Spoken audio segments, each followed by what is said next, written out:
আপনি যখনই ভাববেন যে বড় থেকে বড় কোনো প্রাণীর সাথে একজন বন্ধুর মতো থাকতে পারবেন, তখন আপনার সামনে এমন কিছু ঘটনার সঙ্গে পরিচিত হবেন যা দেখার পর আপনার সাহস হবে না কোনো প্রাণীর সাথে বন্ধুত্ব করার। যেমন জেসিকার সাথে হয়েছিল। জেসিকা দীর্ঘ 10 বছর ধরে একটি অর্কা তিমিকে প্রশিক্ষণ দিয়েছেন, কারণ সে ছিল একজন অর্কা তিমি ট্রেনার। দীর্ঘদিন তাদের প্রশিক্ষণ গেম শো করার মধ্যে দিয়ে তাদের ভিতর গড়ে উঠেছিল ভালোবাসা ও বন্ধুত্বের সম্পর্ক, কিন্তু সে কখনো ভাবতে পারেনি অর্কা তিমিটি তার জীবন কেড়ে নেবে। জেসিকা ছোট থেকেই সামুদ্রিক প্রাণী পছন্দ করত, কারণ তার বাবা ছিল একজন জীববিজ্ঞানী। প্রাণীদের সাথে অনেক সময় কাটানোর জন্য জেসিকার মনে তাদের প্রতি ভালোবাসা আগে থেকেই ছিল। সেখান থেকে তার পশুদের প্রতি আগ্রহ ক্রমে বাড়তে থাকে। যেহেতু তার বাবা ছিলেন একজন জীববিজ্ঞানী, বেশিরভাগ সময় সে তার বাবার সাথে কাটাতেন এবং তার বাবা বিভিন্ন ধরনের সামুদ্রিক জীব নিয়ে গবেষণা করতেন। এদের ভিতরে জেসিকা তিমি এবং ডলফিন খুব বেশি পছন্দ করতেন। অবাক করা বিষয় হলো, জেসিকা এইসব সামুদ্রিক প্রাণীর সংস্পর্শে থাকার কারণে প্রাণীদের সকল আচরণগুলো বুঝতে পারতেন এবং প্রাণীগুলো জেসিকার সকল মনোভাব বুঝতে পারত এবং সেই ধরনের আচরণ করত। তাছাড়া হাতের ইশারায় সে কয়েকটি ডলফিন একসাথে নিয়ন্ত্রণ করতে পারত।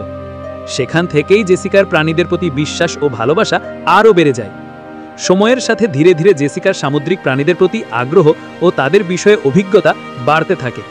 তাছাড়া সে খুব দ্রুত বড় সামুদ্রিক প্রাণীগুলোর সাথে বন্ধুত্ব করতে পারত। তারপর সে অর্কাস ওশান হেভেন মেরিন পার্কে একজন বড় সামুদ্রিক প্রাণীর ট্রেনার হিসেবে যোগদান করেন এবং প্রথমবার অর্কার শো দেখার পর তার ভিতরে অর্কা তিমি ও ডলফিনকে প্রশিক্ষণ ও তাদের সাথে গেম শো করার আগ্রহ প্রকাশ করেন। জেসিকা 19 বছর বয়সে একজন অর্কা ট্রেনার হিসেবে যোগদান করেন। তার পাশাপাশি সে জীববিজ্ঞান বিষয়ে একটি ডিগ্রিও অর্জন করেন। তারপর জেসিকা ওশান হেভেন নামের একটি শোতে কাজ শুরু করেন। সেখানে তিনি অর্কা তিমি ও ডলফিনের গেম শো করতেন।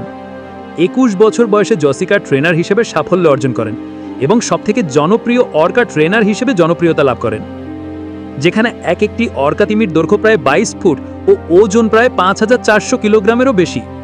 এ ধরনের বিশাল আকারের অর্কা তিমি ও ডলফিনের শো দেখতে 500 থেকে 1000 মানুষের ভিড় হতো। এভাবেই জেসিকা অনেক বছর কাটিয়ে দেয় এইসব বড় বড় সামুদ্রিক প্রাণীদের সাথে। সে নিয়মিত অর্কা শো করতেন।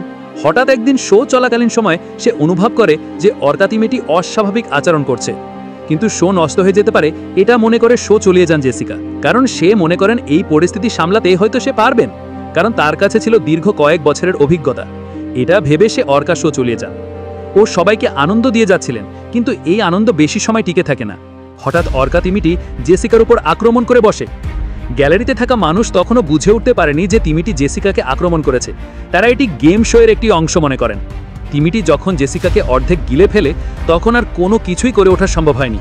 নিরাপত্তা কর্মীরা অনেক চেষ্টা করেছিলেন তাকে বাঁচানোর জন্য, কিন্তু জেসিকা খুব ভয়াবহভাবে আহত হন। ক্ষতস্থান এতটাই বিশাল ছিল যে জেসিকা বেশি সময় আর টিকে থাকতে পারেননি। হাসপাতালে নিয়ে যাওয়ার আগেই চির বিদায় নিয়ে চলে যান জেসিকা। প্রাণীদের প্রতি ভালোবাসা ও তাদের সাথে বন্ধুত্বর বিনিময়ে জেসিকা হারিয়ে ফেললেন তার জীবন। এখন আপনি বলুন, কোন প্রাণীর সাথে বন্ধুত্ব করতে চাইবেন? কমেন্ট করে জানাবেন।